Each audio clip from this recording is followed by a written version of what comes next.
మీ ఏం IT AI job అయితే join next it challenge. Job తెచ్చుకోండి, 5 లక్షలు తీసుకోండి.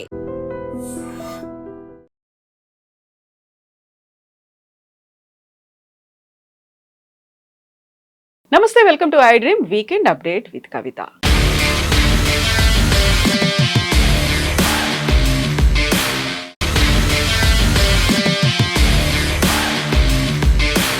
సెప్టెంబర్ 7న ఉపరాష్ట్రపతి ఎన్నిక జరగబోతుంది. ఈ నేపథ్యంలో అనుకోకుండా వచ్చినటువంటి ఎన్నిక అయినప్పటికీ కూడా అనివార్యంగా ఇంకొక టర్న్ తీసుకుంది. అది జస్టిస్ సుదర్శన్ రెడ్డిని ఇండియా కూటమి తమ అభ్యర్థిగా ప్రకటించిన తర్వాత కేంద్ర హోంశాఖ మంత్రి అమిత్ షా చేసినటువంటి కామెంట్లు. యాక్చువల్గా నష్టం ఎవరి వల్ల ఎక్కువ జరిగింది, ఎవరి వల్ల నక్సలైట్లు ఇంకా కంటిన్యూ అవుతున్నటువంటి పరిస్థితి ఉంది. మనతో పాటుగా ఉన్నారు సీనియర్ జర్నలిస్ట్ సి వనజ గారు. హలో వనజ గారు. హలో నమస్తే. మీరు జర్నలిస్ట్ గా నక్సలైట్ల జీవితాలని చాలా దగ్గరుండి చూసొచ్చారు. వాళ్ళకి సంబంధించి రిపోర్టింగ్, అడవులు, కీకారణ్యాలకు కూడా వెళ్ళి వచ్చి వాళ్ళ లైఫ్ స్టైల్ కావచ్చు, వాళ్ళు చేస్తున్నటువంటి చర్యలు, వీటన్నిటి మీద డాక్యుమెంట్ చేసి వచ్చినటువంటి పర్సన్ మీరు. ఇప్పుడు ఉన్నటువంటి ఈ ప్రస్తుత రాజకీయ పరిస్థితుల మధ్య చూస్తే జస్టిస్ సుదర్శన్ రెడ్డి ఇచ్చిన తీర్పు వల్లే సల్వా జుడుం అనేది నిషేధించారు. లేకపోతే మావోయిస్టులు అనేవాళ్ళు ఎప్పుడో అంతమైపోయేవాళ్ళు. ఇంత కంటిన్యూ అవడానికి కారణము ఆయనకున్నటువంటి ప్రో నక్సలైట్ విధానము అనే మాట. యాక్చువల్గా భారతదేశంలో నక్సలైట్లు రావడము అనేదే ఒక రివల్యూషన్గా అభివర్ణిస్తూ ఉంటారు. అలాంటి టైంలో ఇప్పుడున్నటువంటి పరిస్థితుల్లో ఏం జరుగుతోంది, ఎవరు ఎన్నిక అవుతారని మీరు అనుకుంటున్నారు? సరే, ఎన్నిక ఎవరవుతారు అనేది ఎట్లా ఉన్నా కూడా సుదర్శన్ రెడ్డి గారిని నిలబెట్టడం అనేది ఒక రకంగా చాలా మంచి జరిగిందని నేను అనుకుంటున్నాను. ఒక గుడ్ డిస్కషన్ అయితే దేశంలో మొదలైంది. ఉపరాష్ట్రపతి పదవి అనేది నాన్ పొలిటికల్గా ఉండాలి. ఎందుకంటే అది రాజ్యాంగ పరిరక్షణ పదవి. ఆ పదవికి ఉన్న ఒకే ఒక బాధ్యత ఏంటంటే రాజ్యాంగాన్ని పరిరక్షించడం. వాళ్ళకి రాజకీయాలతో సంబంధం ఉండకూడదు. బట్ భారతదేశంలో అది ఎప్పుడు జరగదు, ఎక్కడా జరగదు. అన్ని చోట్ల కూడా వాళ్ళకు అనుకూలంగా ఉన్న వాళ్ళని ఆ పదవుల్లో తెచ్చుకోవాలనే ప్రయత్నం చేస్తారు. ఇప్పుడు కూడా అదే చేస్తున్నారు. బీజేపీ ఒక ఆర్ఎస్ఎస్ పర్సన్ని తీసుకుని వచ్చింది. ఆర్ఎస్ఎస్ అంటే భారత రాజ్యాంగం మీద నమ్మకం లేని సంస్థ. వాళ్ళు మొదటి నుంచి కూడా భారత రాజ్యాంగం మీద కానీ భారత జెండా మీద కానీ నమ్మకం లేదు, గౌరవం లేదు, నమ్మకం లేదు. మనకు తెలిస్తే వాళ్ళు 2001 దాకా కూడా వాళ్ళ ఆర్ఎస్ఎస్ హెడ్ క్వార్టర్స్లో భారతీయ జెండా వేయలేదు. అదొక కోర్టు కేసు అయిన తర్వాత, ముఖ్యంగా భారతీయ జనతా పార్టీ అధికారంలోకి వచ్చిన తర్వాత అప్పుడు అది పదే ఇష్యూ అవుతుంది కాబట్టి జెండా ఎగరేశారు. సో బేసికల్గా ఈ రాజ్యాంగం సరైంది కాదు, ఇది మార్చాలి, ఇది తప్పు రాజ్యాంగం అనేవాళ్ళు, ఈ జెండా మీద నమ్మకం లేని వాళ్ళు. దాని నుంచి వచ్చిన ఒక వ్యక్తి రాజ్యాంగ పరిరక్షకుడిగా రావటం అనేది ఆలోచించాల్సిన విషయం. అది ఒకటి, అది వాళ్ళు భారతీయ జనతా పార్టీ వాళ్ళు పెట్టింది. సో ఇక్కడ మనం సుదర్శన్ రెడ్డి గారి గురించి కూడా మాట్లాడుకుందాం. సుదర్శన్ రెడ్డి గారు న్యాయశాస్త్ర కోవిదుడు. సుప్రీంకోర్టులో ఆయన జడ్జిగా కూడా ఉన్నారు, జస్టిస్గా కూడా పనిచేశారు. ఆయన ఇచ్చిన ఒక తీర్పు గురించి చర్చ జరుగుతుంది. అంటే న్యాయశాస్త్రం గురించి అపెక్స్ కోర్టులు, కాన్స్టిట్యూషనల్ కోర్ట్స్ అంటారు వాటిని, హైకోర్టు కానీ సుప్రీంకోర్టు కానీ, దాని గురించి, వాటి పనిచేసే విధానం గురించి తెలియని వాళ్ళు లేదా వాటి పట్ల గౌరవం లేని వాళ్ళు చేసే వ్యాఖ్యది. ఎందుకంటే అది సుదర్శన్ రెడ్డి గారి తీర్పు కాదు, అది సుప్రీంకోర్టు తీర్పు. సుప్రీంకోర్టు తీర్పును కూడా మనం తప్పు పట్టొచ్చు, పట్టకూడదని ఏం లేదు, పట్టొచ్చు. ఎప్పుడు పట్టొచ్చు అంటే ఈ దేశంలో ఒక లీగల్ డాక్యుమెంట్ ఉంది, అది కాన్స్టిట్యూషన్, రాజ్యాంగం. రాజ్యాంగంకి అనుకూలంగా ఏదైనా తీర్పు లేకపోతే దాన్ని ఎవరైనా విమర్శించవచ్చు. రాజ్యాంగం ఈ దేశంలో కొన్ని హక్కులు ఇచ్చింది, కొన్ని సూత్రాలు ఉన్నాయి, ఆదేశిక సూత్రాలు. వీటికి అనుగుణంగా లేనప్పుడు దాన్ని మనం తప్పుపట్టచ్చు. ముఖ్యంగా సుప్రీంకోర్టులో తీర్పులు, ఇలాంటి తీర్పులు ఎస్పెషల్లీ ఒక్కళ్ళు సింగిల్ జడ్జి కాదు, ఇద్దరు కలిసి ఇచ్చారు. ఆ తర్వాత ఈ తీర్పు మీద దీనికి సంబంధించి అనేక కేసులు వచ్చాయి. కనీసం 11 మంది జడ్జెస్ ఈ తీర్పును మళ్ళీ ఉటంకించారు. అందులో ఒక్కళ్ళు కూడా దీన్ని తప్పుపట్టలేదు. అంటే ఆయన ఒక్కటి తీర్పు మాత్రమే కాదు, సుప్రీంకోర్టులో తీర్పుల్ని టర్న్ చేసిన ఉదంతాలు ఉన్నాయి. జస్టిస్ డివై చంద్రచూడ్ వాళ్ళ నాన్న చేసిన ఒక తీర్పుని ఆయన ఉన్నప్పుడు దాన్ని టర్న్ చేశారు కూడా. సో ఈ తీర్పుల్ని మార్చడం అనేది ఉంది. బట్ ఈ 11 మంది కూడా ఎవరు ఈ తీర్పుని తప్పు పట్టలేదు. ఇప్పటికీ కూడా అది one of the good judgements. ఎందుకు అంటే ఆ తీర్పు ఏంటి అంటే, దండకారణ్యంలో ఉన్న మావోయిస్టులకు, అప్పటికి వాళ్ళని పీపుల్స్ వార్ అనేవాళ్ళు, ఇది జరిగింది ఎప్పుడంటే 2005లో 2005 మేలో నాకు ప్రిసైజ్లీ తెలిసింది, ఎందుకంటే నేను వెళ్ళాను వచ్చాను. నేను మార్చిలో వెళ్ళొచ్చాను, మేలో ఇది స్టార్ట్ అయింది. కాబట్టి నేను చాలా కీన్గా ఫాలో అయ్యాను సల్వాజుడు ఏంటి అని. 2005లో అక్కడ ఛత్తీస్గఢ్లో అప్పుడు భారతీయ జనతా పార్టీ ప్రభుత్వం ఉంది. వాళ్ళు ఏం చేశారంటే అక్కడ ఆదివాసీల్లో ముఖ్యంగా రోడ్ సైడ్ ఉండే వాళ్ళలో లుంపెన్ ఆదివాసీ అంటే చిన్న చిన్న పిల్లలు 15-16 ఏళ్ళ కొంతమంది పిల్లల్ని చేరదీసి, చాలామందిని చేరదీసి, కొంతమంది కాదు, వాళ్ళ చేతికి ఆయుధాలు ఇచ్చేశారు. ఇచ్చేసి మీరు వెళ్ళి గూడాల మీదకి వెళ్ళండి అన్నారు. నేను అట్లా వాళ్ళు వెళ్ళొచ్చిన విలేజెస్కి నేను వెళ్ళాను. నేను చెప్తాను, వాళ్ళు పెద్ద పెద్ద ట్రక్కుల్లో ట్రాక్టర్లో 50 మంది 60 మంది వాళ్ళు పారామిలిటరీ పోలీసులు గన్స్ వేసుకుని ఊళ్ళ మీదకి పోయి ఊళ్ళని తగలబెట్టేసి కనపడిన అమ్మాయిల మీద అత్యాచారాలు చేసి అబ్బాయిల్ని చంపేసి వచ్చారు. అట్లా వాళ్ళు కొన్ని లక్షల మందిని, మిగిలిన వాళ్ళని ఆ ట్రక్కుల్లో వేసుకొని తీసుకొచ్చి రోడ్డు పక్కన క్యాంపులు పెట్టారు. దిస్ ఈజ్ సల్వాజుడు. అంటే ఒక సివిలియన్కి నువ్వు ఒక గన్ ఇచ్చేసి నువ్వు వెళ్ళి వాళ్ళని చంపు అని చెప్పారు. చెప్తే ఈ పిల్లలందరూ చేసిన పని అది. వాళ్ళు కూడా పెద్దవాళ్ళు ఏం కాదు, చిన్న వయసే, అందరూ అండర్ 20 ఆర్ అరౌండ్ 20. ఈ పిల్లలు గన్స్ తీసుకుని ఊళ్ళ మీదకి వెళ్ళి ఊళ్ళని తగలబెట్టేసి ఆడపిల్లల మీద అత్యాచారాలు చేసి మగవాళ్ళని చంపేసి మిగిలిన వాళ్ళని తీసుకొచ్చి క్యాంపుల్లో పెట్టారు. ఇది రాజ్యాంగానికి ఎట్లా అనుకూలం అవుతుంది? మీరు ఎవరిని నక్సలైట్ల మీద ఫైట్ చేద్దాం అనుకున్నారు, చేయండి. ఊళ్ళ మీదకి వెళ్ళి ఆదివాసీ గ్రామాలను ఎందుకు తగలబెడతారు? ఒక్కళ్ళు కాదు, ఇద్దరు కాదు, అట్లా తగలబెట్టిన 100 గ్రామాలు తగలబెడితే కొంతమంది దొరికిపోయి క్యాంపులకు వచ్చారు. దొరకని వాళ్ళందరూ కూడా ఆంధ్రప్రదేశ్కి వచ్చారు. భద్రాచలం వైపు నుంచి నడుచుకుంటూ ఆంధ్రప్రదేశ్కి వచ్చారు. ఈ రోజుకి వాళ్ళు ఇంకా సెటిల్ కాలే. అప్పుడు ఉమ్మడి ఆంధ్రప్రదేశ్ ఉంది కదా, వీళ్ళేమో ఇక్కడ నుంచి వెళ్ళిపోమంటారు, అక్కడ వాళ్ళేమో చంపేస్తారు. వాళ్ళు అంటే ఇంటర్నల్ డిస్ప్లేస్మెంట్ అంటారు కదా, కొన్ని లక్షల మంది ఆదివాసీలు ఇంటర్నల్గా డిస్ప్లేస్ అయ్యారు. నీకు అక్కడ ఉన్న మావోయిస్టులు ఎంతమంది? ఏం చెప్పిన దాని ప్రకారం 400 కదా.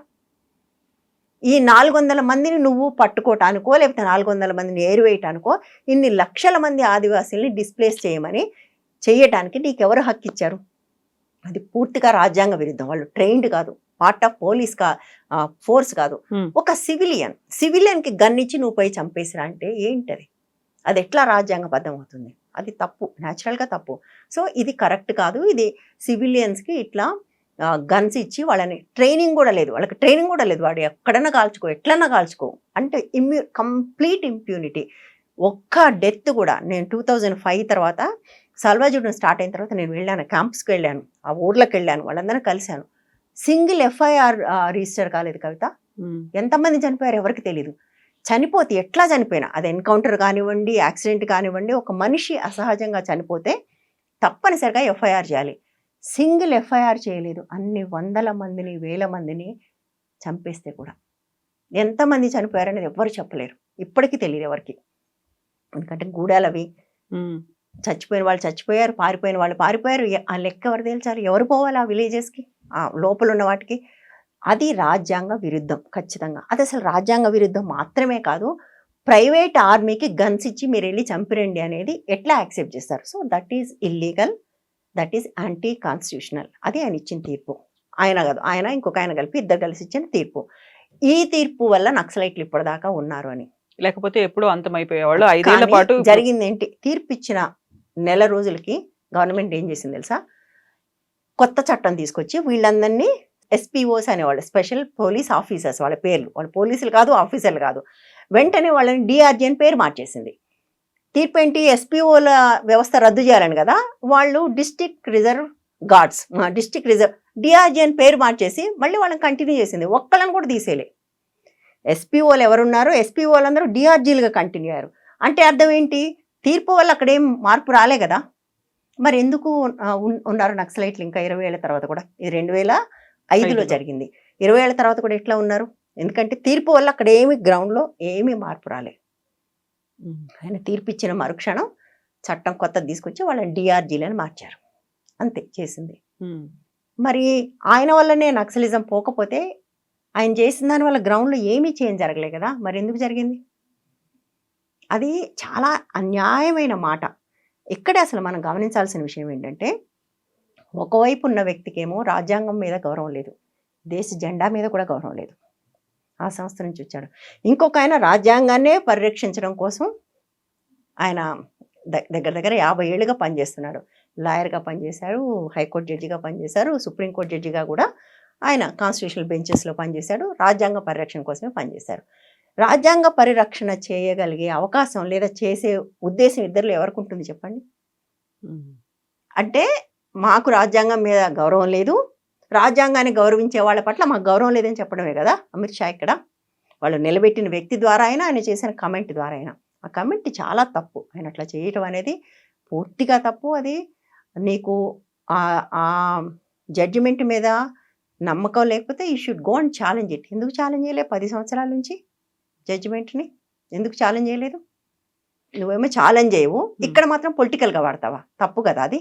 ఇప్పుడు అమిత్ షా చేసినటువంటి వ్యాఖ్యల తర్వాత దేశవ్యాప్తంగా ఒక చర్చ మొదలైంది. ఇదే చర్చ న్యాయవాదుల్లో కూడా మొదలైంది. ఇక్కడ లీగల్ సిస్టానికి సంబంధించి గతంలో ఇచ్చినటువంటి తీర్పుల మీద ఇది ఎఫెక్ట్ పడుతుందా, మళ్ళీ వాటిని రివిజన్ చేయాల్సినటువంటి అవసరం ఉంటుందా అనే ఒక చర్చతో పాటుగా 18 మంది అప్పుడు పనిచేసినటువంటి న్యాయవాదులు రాసినటువంటి లెటర్ కావచ్చు, దానికి ఆపోజిట్గా 58 మంది మళ్ళీ దాన్ని ప్రోగా యాంటీగా మాట్లాడుతున్నటువంటి వీటన్నిటినీ చూస్తూ ఉంటే మళ్ళీ ఒకసారి లీగల్ సిస్టమ్ మీద కూడా అది ఇంకో చర్చ మొదలైపోయింది.